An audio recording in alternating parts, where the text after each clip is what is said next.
Hello दोस्तों, आप सभी का स्वागत है मेरे YouTube चैनल पे। आज की इस वीडियो में हम बात करने वाले हैं कोल इंडिया ने एक एम्प्टी प्रोबेशन क्लोजर से रिलेटेड एक रूल चेंज किया है। उस रूल के बारे में हम बात करेंगे।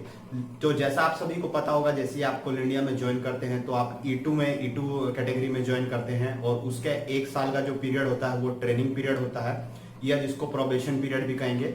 उसके 1 साल के बाद आपका जो प्रमोशन होता है वो E3 यानी असिस्टेंट मैनेजर में होता है। तो वो जो उसका जो पे स्केल है वो 60,000 वाला पे स्केल है।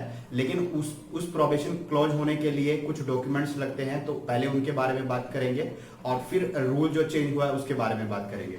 तो जब 1 साल हो जाता है तो 1 साल के बाद जब प्रोबेशन क्लोज होना होता है तो उसमें कुल मिला के 6 डॉक्यूमेंट्स लगते हैं। एक सबसे पहला डॉक्यूमेंट है पुलिस वेरिफिकेशन, यानी कि ये आपका जहां भी मतलब कि आपका थाना होगा वहां से होकर आएगा ये पुलिस वेरिफिकेशन। एक डॉक्यूमेंट ये हो गया।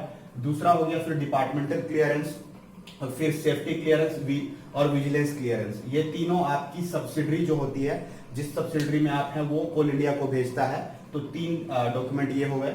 और एक है स्पेशल परफॉर्मेंस रिपोर्ट यानी SPR। जो ट्रेनिंग का पीरियड होता है उस साल में आपका SPR आता है, स्पेशल परफॉर्मेंस रिपोर्ट आती है। ये आपके प्रोजेक्ट में आएगी और आपका जो कंट्रोलिंग ऑफिसर होगा ये उसको भर के भेजता है। वो आपका मतलब जो आपका ट्रेनिंग ऑन जॉब ट्रेनिंग चल रही है उसकी परफॉर्मेंस देख के इसको भरता है। और छठा जो होता है वो होता है प्रोबेशन क्लोजर एग्जाम। ये 1 साल के बाद आपका होता है प्रोबेशन क्लोजर एग्जाम, जिसमें कुछ क्वेश्चन पूछे जाते हैं और उनको वो मतलब एक तरह से ऑब्जेक्टिव टाइप का एग्जाम होता है। और इसका एक स्कोर कार्ड आता है, इसको भी कोल इंडिया को भेजा जाता है। ये ISCM में कंडक्ट होता है और इसको भी ISCM भेज देता है कोल इंडिया को। तो जब ये 6 के 6 डॉक्यूमेंट कोल इंडिया के पास चले जाते हैं तो वहां से आपका E3 प्रमोशन का लेटर निकल जाता है, और जो कि फिर फर्दर सब्सिडरी में आता है। नॉर्मल कैंडिडेट के केस में इसमें कम से कम 4 से 5 महीने लग जाते हैं। मतलब आपका 1 साल पूरा होने के बाद 4 से 5 साल तक लग जाते हैं, 4 से 5 महीने तक लग जाते हैं। और जब तक ये आएगा नहीं तब तक आप E3 नहीं होंगे और आपका 60,000 वाला पे स्केल नहीं होगा। हालांकि जितना भी ये टाइम पीरियड है ये आपका इफेक्टिव 1 साल के बाद की डेट से ही होगा, और जितना पीरियड ये एक्सटेंड हुआ है उतना आपको एरियर मिल जाएगा। और आपको इस साल का जो PRP होगा यानी परफॉर्मेंस रिलेटेड जो पे होगी वो आपको इस प्रोबेशन क्लोजर एग्जाम और ये जो स्पेशल परफॉर्मेंस रिपोर्ट भरी गई है इसके बेस पे ही आपको इस साल का PRP मिलता है। अब रूल क्या चेंज हुआ है? रूल चेंज हुआ है एम्प्टी माइनिंग के केस में।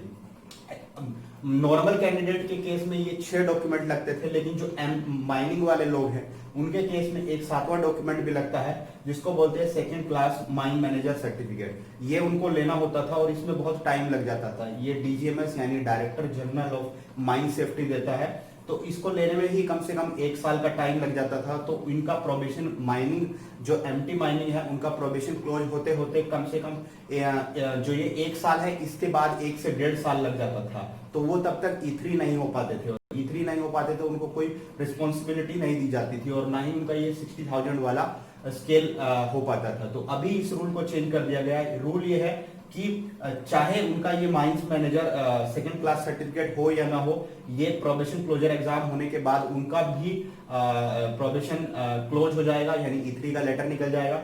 लेकिन जब वो E4 के लिए उनका प्रमोशन होना होगा यानी डिप्टी मैनेजर के लिए प्रमोशन होना होगा, तब उनको ये सेकंड क्लास या फर्स्ट क्लास माइंस मैनेजर का सर्टिफिकेट जमा करना होगा, तभी उनका प्रमोशन हो पाएगा, वरना नहीं हो पाएगा। तो बेसिकली एक तरह से देखा जाए तो नॉर्मल कैंडिडेट जो है एम्प्टी जो है ज्वाइन करते हैं उनके केस में कोई चेंज नहीं हुआ, लेकिन जो एम्प्टी माइनिंग है उनके केस में सिर्फ चेंज हुआ है कि उनको अब second class mine manager certificate नहीं सबमिट करना होगा, उनका प्रोबेशन ऐसे ही क्लोज हो जाएगा। और इसमें बस ध्यान ये रखना है कि जो पुलिस वेरिफिकेशन होगी आपके पुलिस स्टेशन में आएगी, तो आपको देखना है कि वहां पे पहुंच, क्योंकि ये जरूरी होती है टाइम से क्लोज कराने के लिए। और इसका ध्यान रखना है SPR ये आपके प्रोजेक्ट में आएगा तो इसको देखना है कि ये टाइम से आ गया है कि नहीं, और प्रोबेशन क्लोजर एग्जाम की डेट ये आने के बाद आपका प्रोबेशन क्लोज हो जाएगा। इसके अलावा अगर आपको कुछ और जानना है तो आप कमेंट में जान सकते हैं। Thank you.